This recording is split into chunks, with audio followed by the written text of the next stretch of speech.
မြုပ်သီးစိမ့်အကြာပတ်တူးလေးဆက်တင်ပေးပါမယ်ရှင်လုံနီးလေးကိုမြုပ်သီးစိမ့်အစိတ်သားကိုရေးဆေးပြီးတော့စစ်ထားပါတယ်လက်တစ်စစ်လောက်စီဖြတ်ပေးပါတယ်ဒီမြုပ်သီးကအရန်မဆက်ပါဘူးအနေတော့အဆက်ပါစားလို့လည်းအရန်ကောင်းပါတယ်မြုပ်သီးစိမ့်ကိုလက်တစ်စစ်စီဖြတ်ပိုင်းပြီးတော့စနွေးမုတ်တစ်စုံထည့်တယ်စားတစ်စုံထည့်တယ်ထည့်ပြီးတော့ခဏနယ်ပေးထားပါတယ်နယ်ပြီးတော့တစ်ဖက်ကနေမဆလာအစင်သစ်လုပ်ပါတယ်နေပြီးခဏနှက်ထားတာပေါ့နော်ချက်ချင်းလုပ်ပြီးတော့လည်းချက်ချင်းစားလို့ရပါတယ်ညတိတ်ပြီးတာတော့တညတိတ်တာတော့မလိုပါဘူးစီပူလာရင်စီထဲကိုညုတ်သီးစိမ့်တွေထည့်ပါမယ်15ချက်သားလောက်တုံးထားပါတယ်စီကညုတ်သီးစိမ့်တွေကိုစီအိုးတွေကိုခဏတစ်ပတ်လောက်နှိပ်ပြီးတော့9မိနစ်နဲ့ပြီးသွားတယ်နော်9မိနစ်ပဲကြာတယ်စီအိုးတွေထည့်တာမဆလာထည့်တာတမညာသီးညှစ်တာရှက်လကာကြီးထည့်တာဗနီဂါပေါ့နော်9မိနစ်နဲ့အကုန်ပြီးပါတယ်ပြီးပြီးတော့တိမ့်ပြီးတော့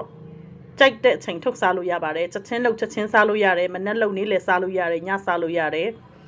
အယောင်နေမုံလေးတစ်စုံအယောင်လှအောင်ကျွန်မတစ်စုံထည့်လိုက်ပါတယ်ဘာလို့ဆိုတော့အယောင်တင်မုံကခုနရောမနေထားတာဆိုတော့စီရမ်းကျက်နေတဲ့ထဲမှာအယောင်တင်မုံထည့်လိုက်ရင်မဲမဲကြီးဖြစ်သွားတာကိုမကြိုက်လို့ပါတမယာကြီးတစ်လုံးညှစ်ပါတယ်ဝနီဂါနဲ့မတည့်တဲ့သူဝနီဂါမကြိုက်တဲ့သူအနက်မကြိုက်တဲ့သူမရှိတယ်ဆိုလို့ရှိရင်တမယာကြီးတစ်မျိုးတဲ့နယ်ပဲလေလုံးလို့ရပါတယ်ကျွန်မဗနီဂါကိုထမင်းစားဆုံးနဲ့9ဆုံးချိန်ထည့်ပါတယ်ပထမအရင်4ဆုံးထည့်ပါတယ်ပြီးမှနောက်မှ1ဆုံးထပ်ထည့်ပါတယ်လုပ်ပြီးတော့ဘူးထဲမှာလေးလုံးဘူးထဲမှာပလင်းထဲမှာဖန်ပလင်းထဲမှာတေချာသိမ်းထားမယ်ဆိုရင်အပြင်မှာထားရင်ဟိုမှာ room temperature နဲ့ထားလို့ရှိရင်အနည်းဆုံးတစ်ပတ်10ရက်တော့ထားခံပါတယ်စီဝနေတဲ့လေးလုံးနဲ့ဆိုရင်ဖုန်မတက်ပါဘူးမဆလာတွေဆက်ထည့်မယ်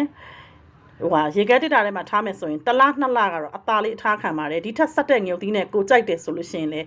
များများလုပ်ပြီးတင်ထားမယ်ဆိုလည်းရပါတယ်နော်ဒီအချိုးစားတိုင်းကိုပဲများများလုပ်ပြီးတင်ထားကြည့်ပါစားကြည့်ပါလုပ်ကြည့်ပါပဲဟင်းနဲ့အရန်လိုက်တယ်မဲသားဟင်းနဲ့အရန်လိုက်တယ်အီးပြေတယ်ထမင်းစားမိန်တယ်ထမင်းစားလို့ကောင်းပါတယ်ရှင်မဆလာလေးနဲ့ထည့်ပြီးတော့မဆလာမှုတ်ကကျွန်မအကုန်မသုံးဘူးနော်ကြိတ်ထားတဲ့မဆလာပိုသေးတယ်ထမင်းစားစုံ2စုံလောက်ပိုသေးပါတယ်ရှင်အဲ့ဒီမဆလာကိုနောက်နေ့ချဟင်းကားသီးကြော်စားမယ်ချဟင်းကားသီးကြော်အဲ့ဒီမဆလာနဲ့အရန်ကြော်စားလို့ကောင်းတယ်ဒီမှာဖန်ဘူးထဲမှာတိန်းတော့မယ်ထည့်ပြီးတော့အေးခံပြီးတော့အေးသွားရင်အဖုံးလေးအုပ်ပြီးတိန်းထားပါတော့မယ်ဒီမှာရှလကာရီဝနီကာ9ဆုံးထည့်တယ်နော်တမယာကြီးတစ်လုံးညှစ်တယ်ရောင်တင်မှုတ်တစ်စုံနဲ့ထပ်ထည့်တယ်တေချာကျမလုပ်ပြထားပါတယ်နော်ကျမလုပ်နီးအတိအကျပါကြည့်ရှုအားပေးသူအားလုံးကိုကျေးဇူးအများကြီးတင်ပါတယ်နော်